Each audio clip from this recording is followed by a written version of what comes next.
Welcome to Digital Asset News. Take the top stories in cryptocurrency and digital assets and break them down to bite-sized pieces. So today we got some pretty exciting news about what's going to happen with Coinbase and the IPO listing. I'm going to tell you exactly when that's going to happen and what could potentially happen with the crypto digital asset space. But I will just tell you this, don't hold your breath for a rocket ship. So on top of that, we're going to take a look at a new piece of information that Binance is now going to be listing stocks. And the first one they will be doing is Tesla. So again, it's another example of Binance taking the lead.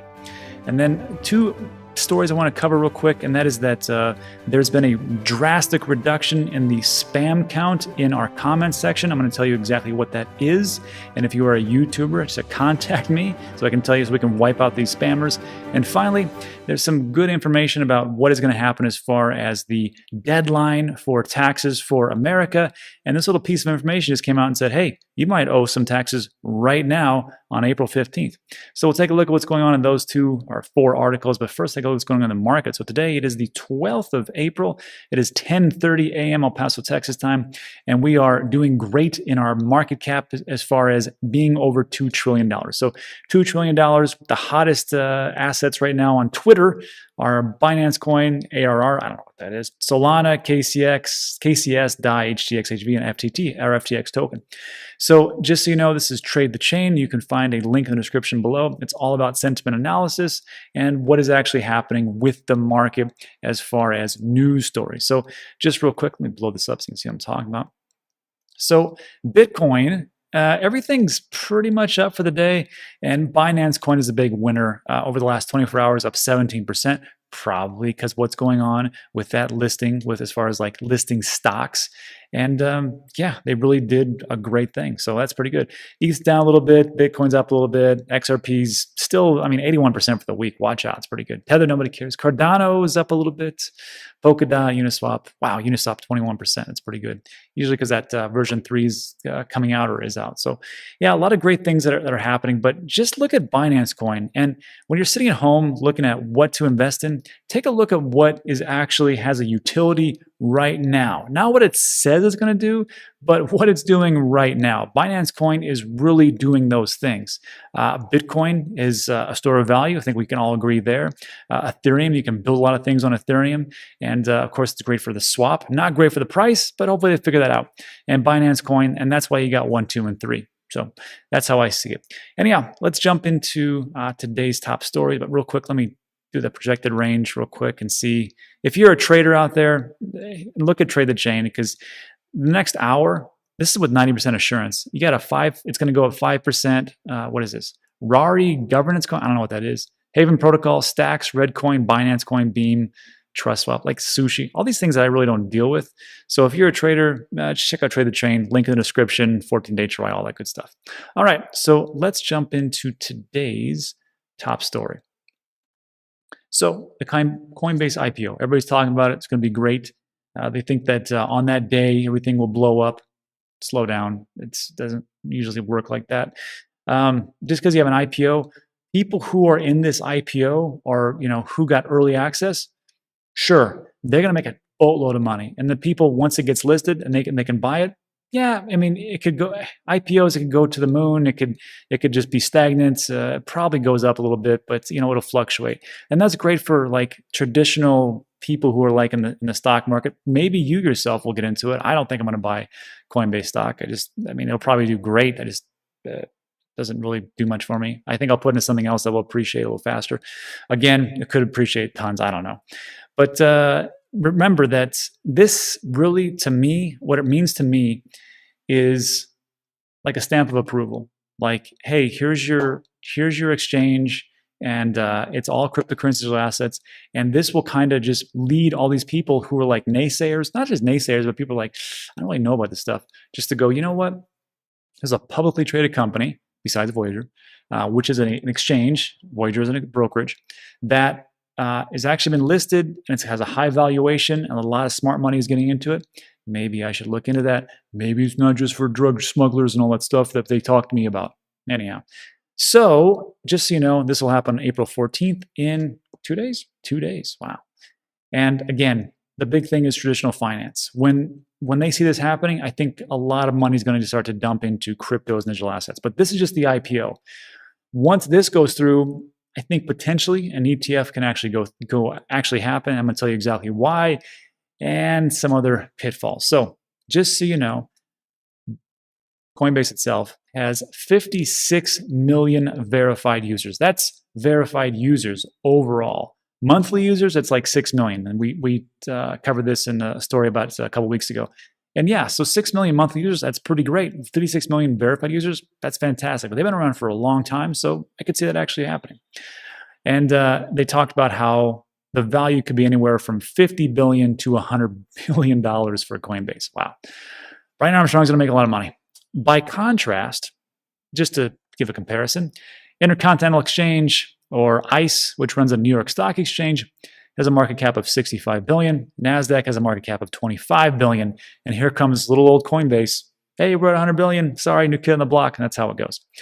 That kind of valuation is getting the investment community, particularly the exchange-traded fund or ETF community, very excited. So first of all, a couple of things. And that is that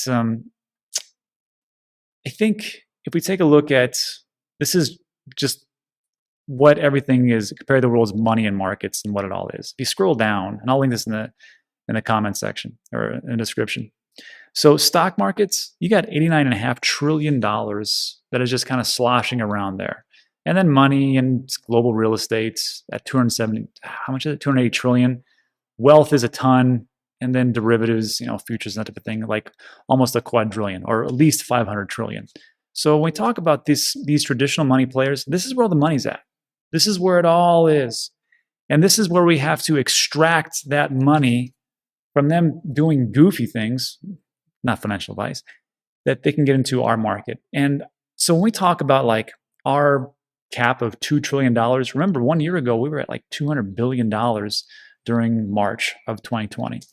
And now, I mean, that just sounds ridiculous, doesn't it? 2 trillion, you're like, that's how it should be. So if we take a look at all the money that's sloshing around out there, a lot of different factors, I think that these types of things are good stories to bring people out. I don't care who gets into it. I just want people into it so they can actually bring all these funds in there.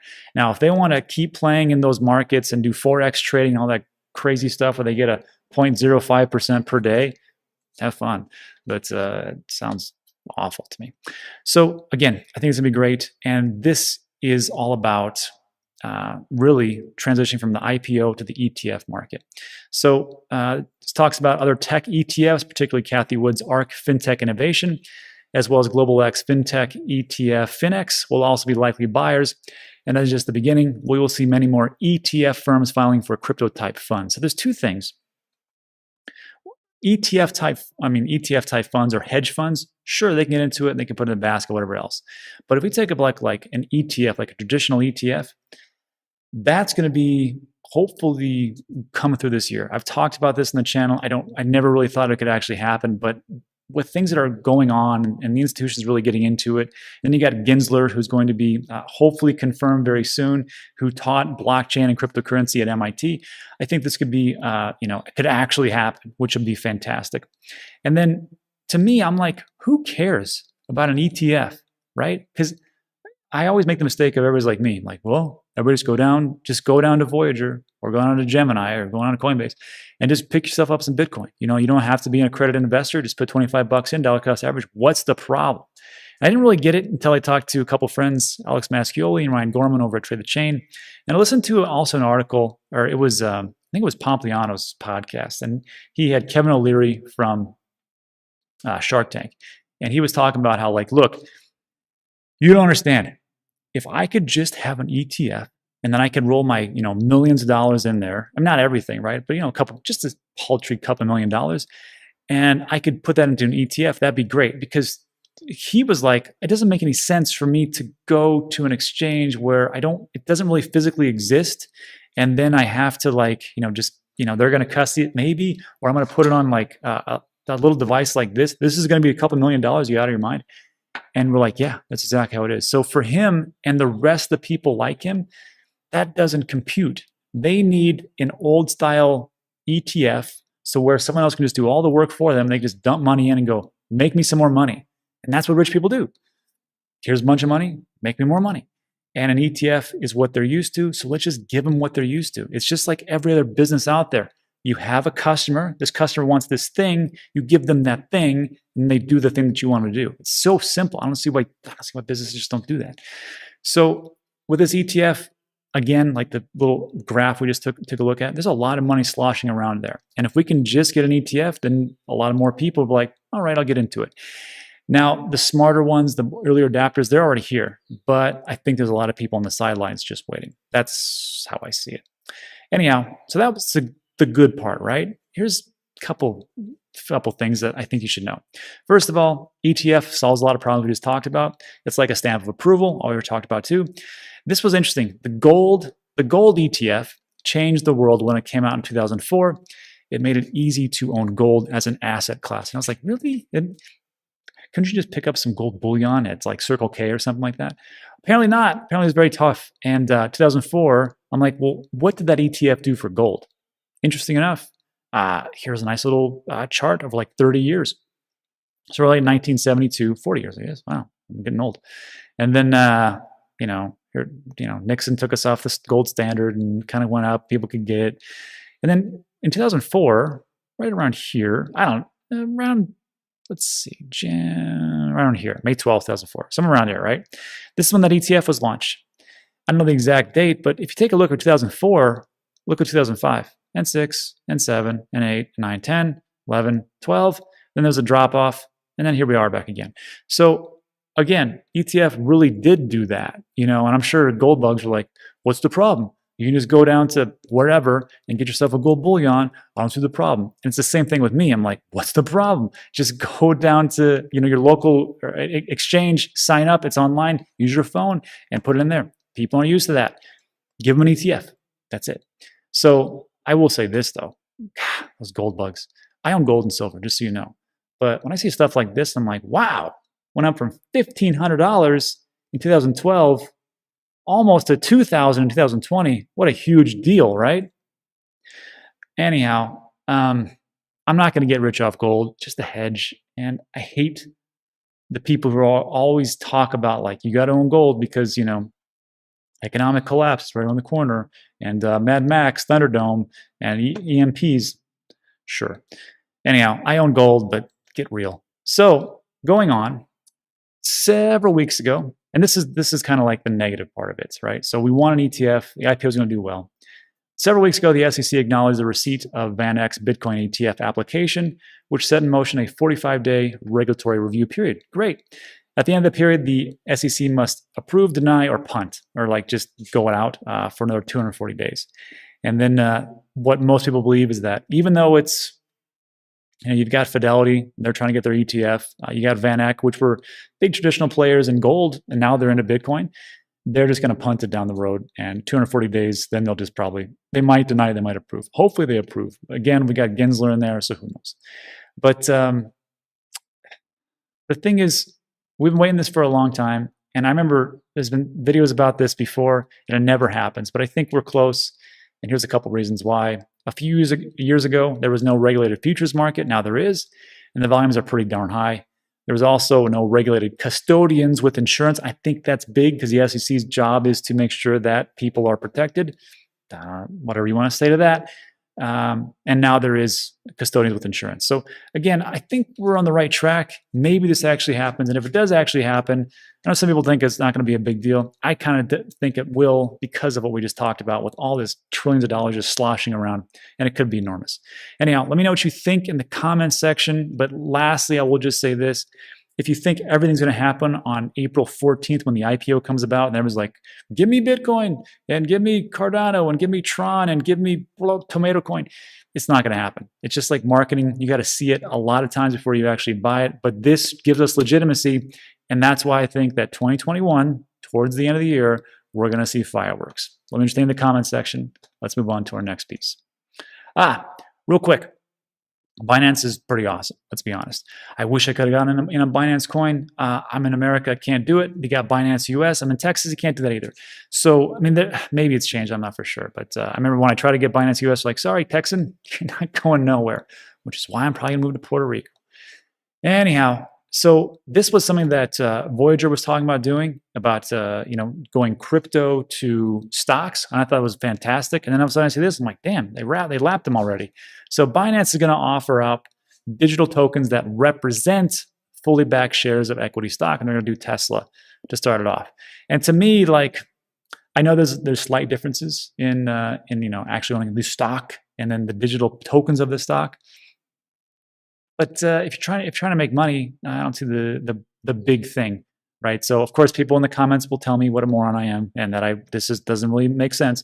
But to me, if you're going from crypto and you can own a Tesla stock, or you can own an Airbnb stock, or a Mara stock, or a Riot stock, and you don't want to deal with what was it, Robinhood and all the shenanigans that they do, sure, why not? Let's make some money.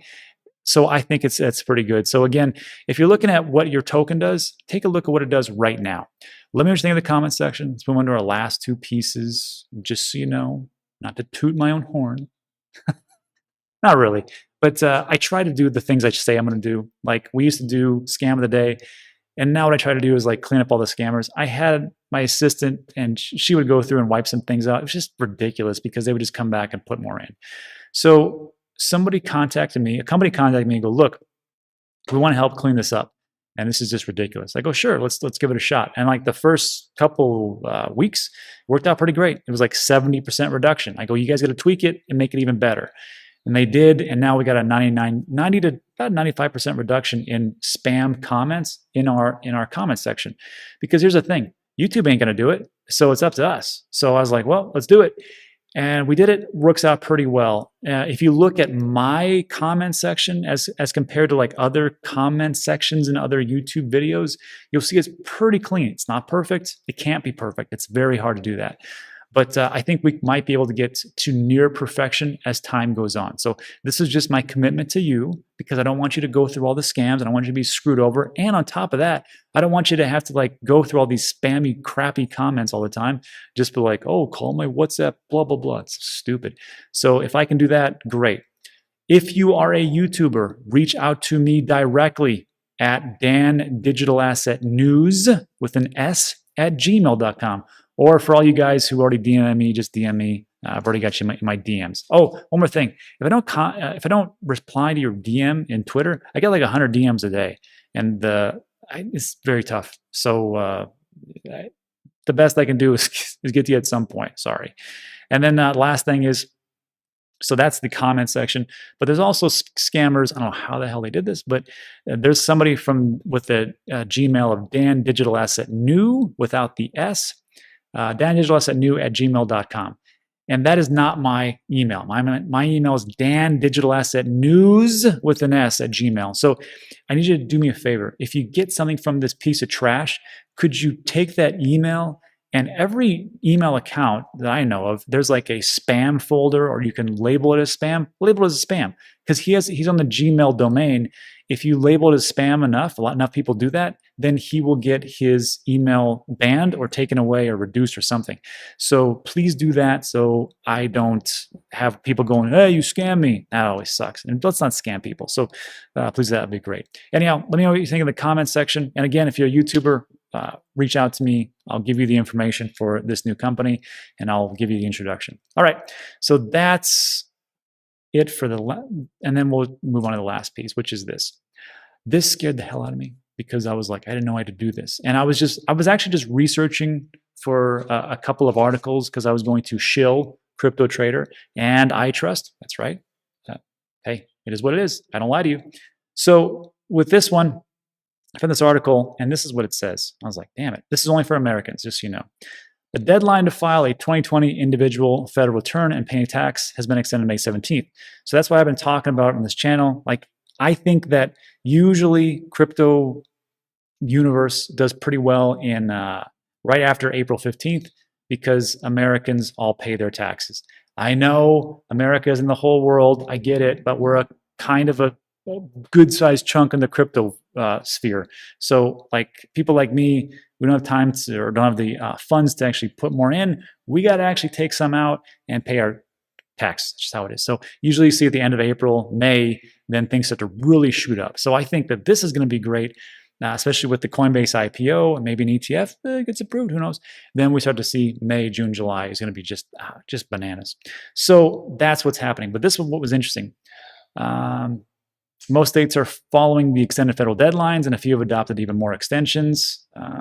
Tax deadline remains this year. The first estimated tax deadline remains April 15th. Here's what the IRS says. Individuals, including sole proprietors, partners, and S-corps, shareholders generally have to make estimated tax payments if they expect to owe a tax of $1,000 or more when the return is filed. Corporations generally have to make estimated tax payments if they expect to owe tax of $500 or more when their return is filed.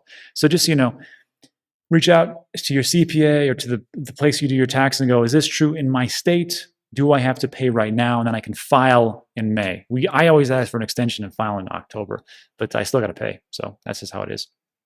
Everybody's got to pay. So that's what's going on, which leads me to my last points. First of all, if you're struggling with getting everything together for your taxes, use CryptoTrader.tax, okay? I've used it for 2 years now. The first year from the time I signed up, got logged in, put all my information in, and sent it to my accountant to review. It took me 30 minutes. This time it took a little bit longer because I had to wait for Voyager's CSV file, which sucked. But I mean, hey, it is what it is, and I had to wait. But everything else was done, and she's a god, and everything's good. So in the link in the description, in the description, there's a link. And it goes to CryptoTrader.tax. You get 20% off for viewers of Dan. On top of, there's a video that explains exactly how to use the information or how to put the information in. A video I did, it's like 15 minutes, very simple. And then lastly, there's also a link to this webpage where you can enter to win a $300 unlimited tax report. Just put your first name and email, enter to win. They draw one every single week. So whichever you want to do, you want to try to win one big one, sure, or you want to just get things done, just sign up for CryptoTrader. It's not that much. So that's that part. Lastly, if you're sick of paying taxes like me, which is why I'm probably going to move, take a look at a crypto IRA. And what's great about that is that, first of all, if you have a traditional IRA, old employer plan like a 401k, 403b, or a military TSP, if you're about to retire for a military TSP, just so you know, or a 457, you can move it over tax and penalty free to a crypto IRA with iTrust. Look in the description. There's a video I talked about between all the difference, like a Roth, a SEP, and a traditional IRA, and how this all works. And then also, just so you know, these are tax-free when you put them in there, and you can actually trade inside your IRA tax-free when it's in there. And then lastly, in Q2, which is like right now, they're going to be able to allow you to stake Ethereum and Polkadot, and then all the rewards are also tax-free. So that's pretty great. So whatever you want to do, link in the description. And that is it for today. So first of all, thanks for sticking with me. I know it was a bit of a rant, a lot of great things going on. It's going to be a fantastic year. If you liked today's video, give it a thumbs up. It helps tremendously. Also consider subscribing. A lot of things we talk about are time sensitive, like we just talked about. And that is it for today. So thanks so much for watching. I do appreciate it. I'll see you on the next one.